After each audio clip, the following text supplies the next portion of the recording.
300 పేర్లు చదువుడు, ఈయన తెలుసా ఈయన తెలుసా ఈయన తెలుసా ఫలానా ఆయన తెలుసా, దాంతోనే 2-3 గంటలు టైంపాస్ చేసుడు తప్ప అక్కడ విషయం ఏమీ లేదు. వారికి కూడా తెలుసు ఆ విషయం. వాళ్ళు అడిగిన దానిలోనైతే ఏమీ లేదు. ఏదో ఇష్టం వచ్చినట్టుగా ప్రశ్నలు అడిగిందే అడగడం, తిప్పి తిప్పి అడగడం, ఒక రకమైన హరాస్మెంట్ తప్ప ఏమీ కూడా లేదు. వాళ్ళు చేయగలిగింది కూడా ఏమి లేదు. మరి దీంట్లో నిజ నిజాలు, అసలు టేప్ సంగతి ఏంటి, ఈ మొత్తం మనతో చర్చించడానికి కేఆర్ నాగరాజు గారు ఉన్నారు, కాంగ్రెస్ ఎమ్మెల్యే. మరియు తాడూరు శ్రీనివాస్ గారు ఉన్నారు, బీజేపీ నుంచి. బండారు రామ్మోహన్ రావు గారు ఉన్నారు, సీనియర్ జర్నలిస్ట్. చింతా ప్రభాకర్ గారు, ఎమ్మెల్యే, బీఆర్ఎస్. మొట్టమొదటిగా నాగరాజు గారి దగ్గరికి వెళ్దాం. నాగరాజు గారు సార్ నమస్తే. నమస్కారం అండి. ఏంటి మరి అసలు ఏమి? నమస్తే శివరామ్ గారు, వాయిస్ వస్తుందా? వస్తుందండి, వస్తుంది, క్లియర్.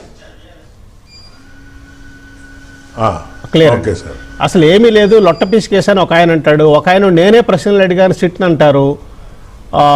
అని ఎవరిని ప్రశ్నలు అడిగారు? అసలు పిలిచింది ఏంటి? సిట్ని ప్రశ్నలు అడిగించుకోవడానికా, ప్రశ్నలు అడగడానికా?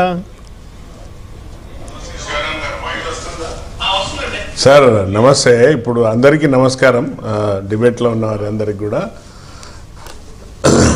సో ఇది వాళ్ళంతా వారి యొక్క అధిక ప్రసంగం, వారి యొక్క అధిక మాటలతోనే ఈ విధంగా తయారవుతుంది తెలంగాణ. వారు ఒక అధికారులు అంటే రెస్పెక్ట్ లేదు, ఒక సీఎం గారు అంటే రెస్పెక్ట్ లేదు, ఇర్రెస్పెక్ట్గా మాట్లాడడం, లొట్ట పీస్ కేసులు అనడం, చట్టం అంటే భయం లేదు, చట్టం అంటే గౌరవం లేదు, పోలీసులను బెదిరించడం, మళ్ళీ మేము వేస్తాం 2 సంవత్సరాల తర్వాత పోలీసు వాళ్ళని అందరినీ కూడా మళ్ళీ ఇదే విధంగా జైలుకు పంపుతాం అని, ఈ విధంగా ఈ అకృతమైన చేష్టలతోనే, అకృతమైన మాటలతోనే ఈరోజు తెలంగాణ ప్రజలు గమనిస్తున్నారు సార్.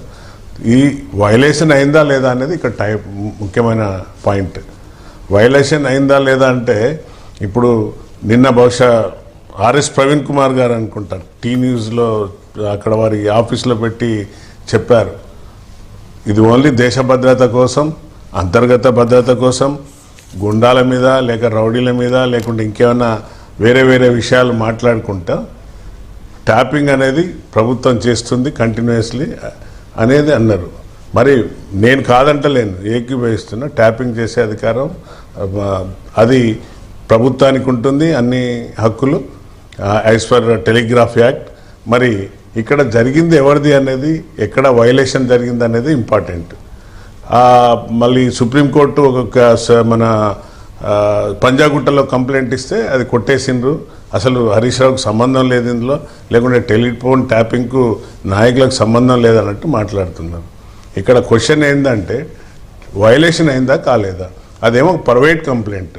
వీళ్ళు ఏం చేసిండ్రు, మొత్తం అందరి యొక్క రాజకీయ నాయకులను, సినీ యాక్టర్స్ను, ఇంకా వికృతమైన చేష్టలతోనే అందరి ఫోన్లు వినడం. ఒక రకంగా చెప్పాలంటే ఇది ఇంతకంటే సొంత వారి చెల్లె కవిత గారు కూడా వచ్చి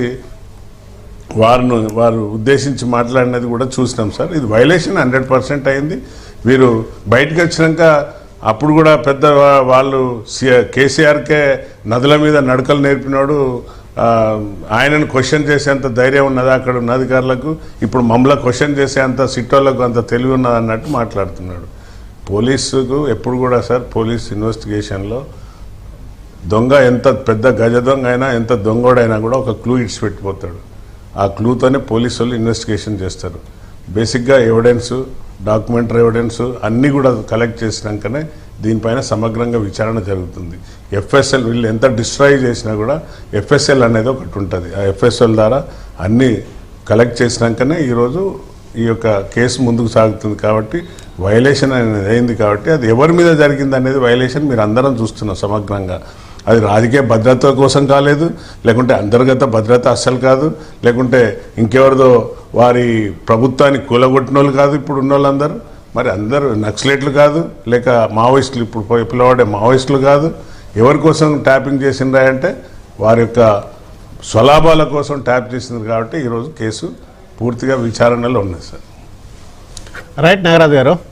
శ్రీనివాస్ గారు, తాడు శ్రీనివాస్ గారు, ఇప్పుడు హరీష్ రావు గారేమో దాన్ని లొట్ట పీస్ కేసు అంటారు, ఇవాళ వచ్చేమో ధారావాహిక చిత్రం అంటారు. అసలు ట్యాప్ చేయటమే, మేము ఎవరిని ట్యాప్ చేయలేదు అంటారు. అసలు దీంట్లో నిజం ఏంటండి? అసలు మీ యొక్క అబ్జర్వేషన్లో దీంట్లో నిజమేంటి? నేను ఇప్పుడు యాజ్ అన్ అడ్వకేట్ కాదు, ఇన్వెస్టిగేషన్ ఆఫీసర్ కాదు, మన నారాజన్న చక్కగా వివరించినారు ఇన్వెస్టిగేషన్ ఎట్లా ఉంటుంది అనేది కరెక్ట్ గా చెప్పినారు వారు. దొంగ ఎప్పుడు కూడా ఒక క్లూ వదిలేసిపోతాడు, అక్కడే పప్పులో కాలేసి దొరుకుతా ఉంటాడు ప్రతి దొంగ. అది